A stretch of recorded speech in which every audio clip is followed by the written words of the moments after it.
राधे राधे महाराज जी। महाराज जी, आपके सत्संग से अब बुद्धि सतमार्ग को पहचानने लगी है, पर मन उस मार्ग पर स्थिर नहीं हो पा रहा है। गुरुदेव, ये मन और बुद्धि का संघर्ष कब तक चलेगा? अब मैं आपके बताए हुए मार्ग पर चलना चाहती हूँ। जब तक भगवत साक्षात्कार नहीं हो जाता तब तक ये महाभारत चलेगा, पर विजय उसी की होगी जो कृष्ण को सारथी बना लिया है। ये महाभारत है, साधारण युद्ध नहीं है। अगर इधर हम भगवत मार्ग के सद्गुणों का आश्रय लेते हैं तो दुर्गुण भी बहुत बलवान है और बहुत लंबी लड़ाई है। जो लड़े हैं उनको पता है ये कोई वर्ष 2 वर्ष या माला 2 माला से विजय प्राप्त होने वाली नहीं है। सातु दीर्घ काल निरंतर सत्कार सेवितो दृढ़ भूमि, जो दीर्घ काल तक निरंतर आदर सहित भगवत आराधना करता है, भगवत चिंतन करता है, वो षड विकार जित अनघ अकामा, निष्पाप हो जाए, निष्काम हो जाए, काम क्रोध लोभ मोह मद मत्सर इन पर विजय प्राप्त कर ले, वही भगवदानंद में स्थित महापुरुष सर्वलोक मंगल करता है।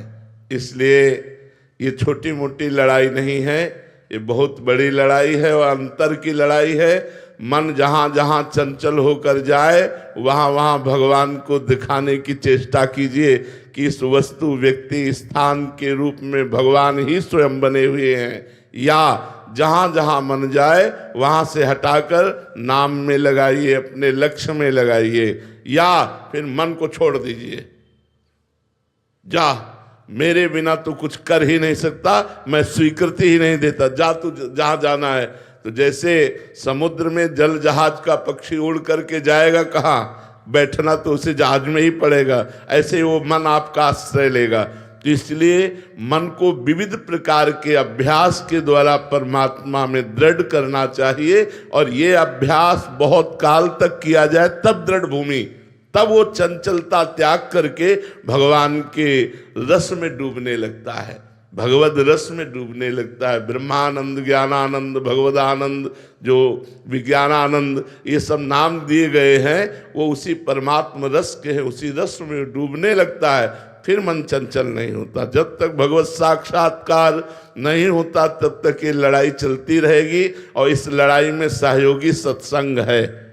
साधन को हरि भजन है, कै सत्संग सहाय। साधना मुख्य भजन है और सहायक सत्संग है।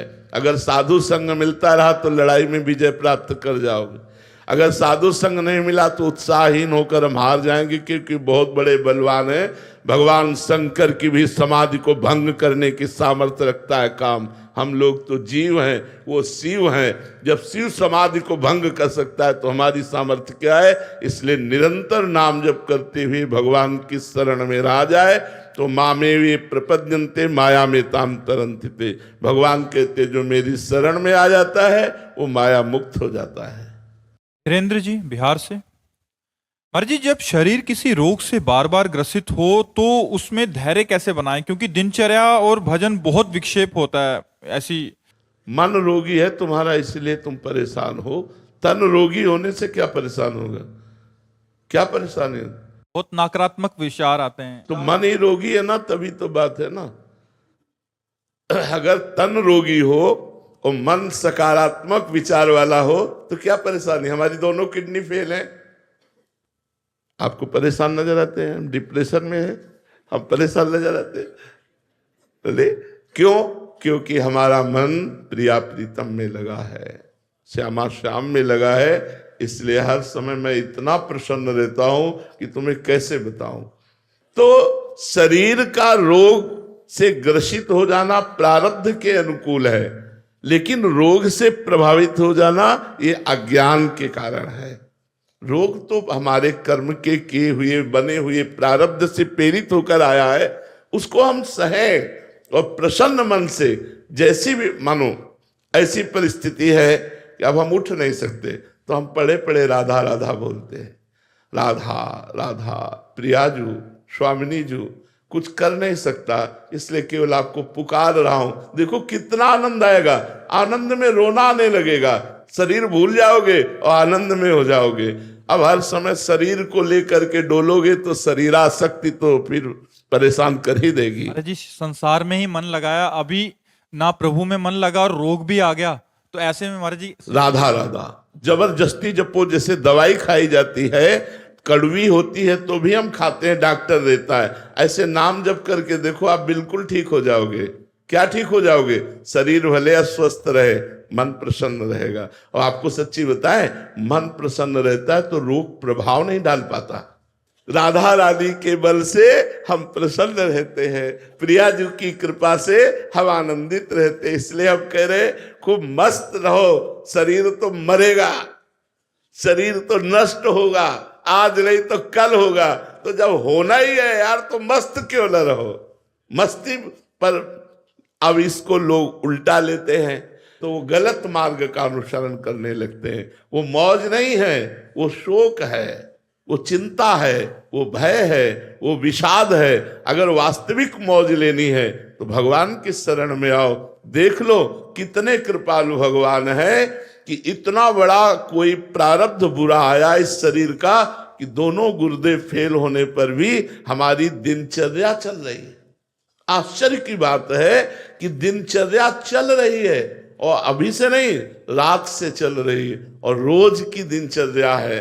लेकिन हमारा पॉजिटिव विचार है कि प्रियाजू की बड़ी कृपा है, हमारे ऊपर बहुत कृपा है प्रियाजू की, और उनका चिंतन बनता है। और हम कभी रोग का चिंतन ही नहीं करते।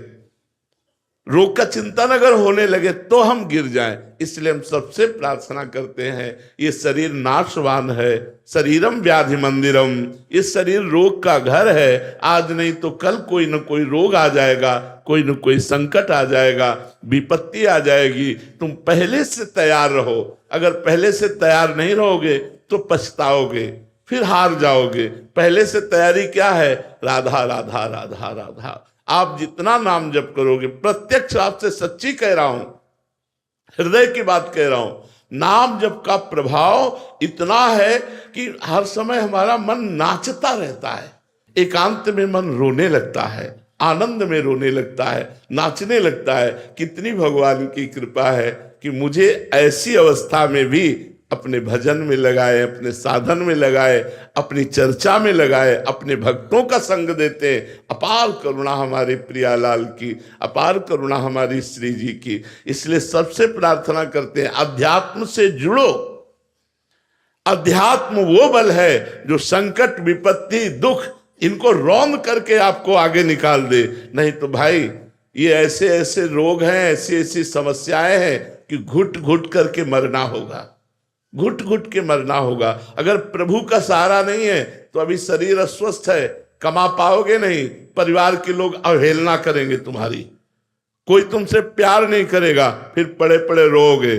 और अब हमें लगता है कि हमसे कोई प्यार न करे, हमें लगता है कि हमसे कोई प्यार न करे, हमसे कोई बोले ना, हमारी तरफ कोई देखे ना। क्यों? मैं चुपचाप एकांत में बैठा प्रियालाल को देखूं, उनके लिए रोऊं, उनके लिए तड़पूं। अगर भगवान से संबंध नहीं है तो लगता है कोई मेरे पास बैठे, कोई मुझे प्यार से देख ले, कोई प्यार से बोले। लेकिन जब शरीर रोग से ग्रसित होगा और आप कमा नहीं पाएंगे तो आपका प्रिय परिवार आपको छोड़ देगा, वो आपकी तरफ देखना भी नहीं चाहेगा। अगर आप बुलाओगे तो पीठ करके चला जाएगा कि कहीं कोई सेवा ना बता दे। इसलिए भगवान का आश्रय लो और भगवान का नाम जप करो। महाराज जी कोई टोटका या कोई जंतुर आदि नहीं है, मतलब जल्दी रोग? ये सब भाई हम आपसे प्रार्थना करते हैं कि बाहरी नाटकबाजी पे मत फंसो, शुद्ध परमार्थ को स्वीकार करो तो आप भी सुखी हो जाओगे और आपका परिवार भी सुखी हो जाएगा। अगर रुपया देने से प्रारब्ध कट जाए और जंतुर बांधने से विपत्ति नष्ट हो जाए तो फिर भजन साधन का मतलब क्या रह गया? आज तक कभी ऐसा नहीं होता।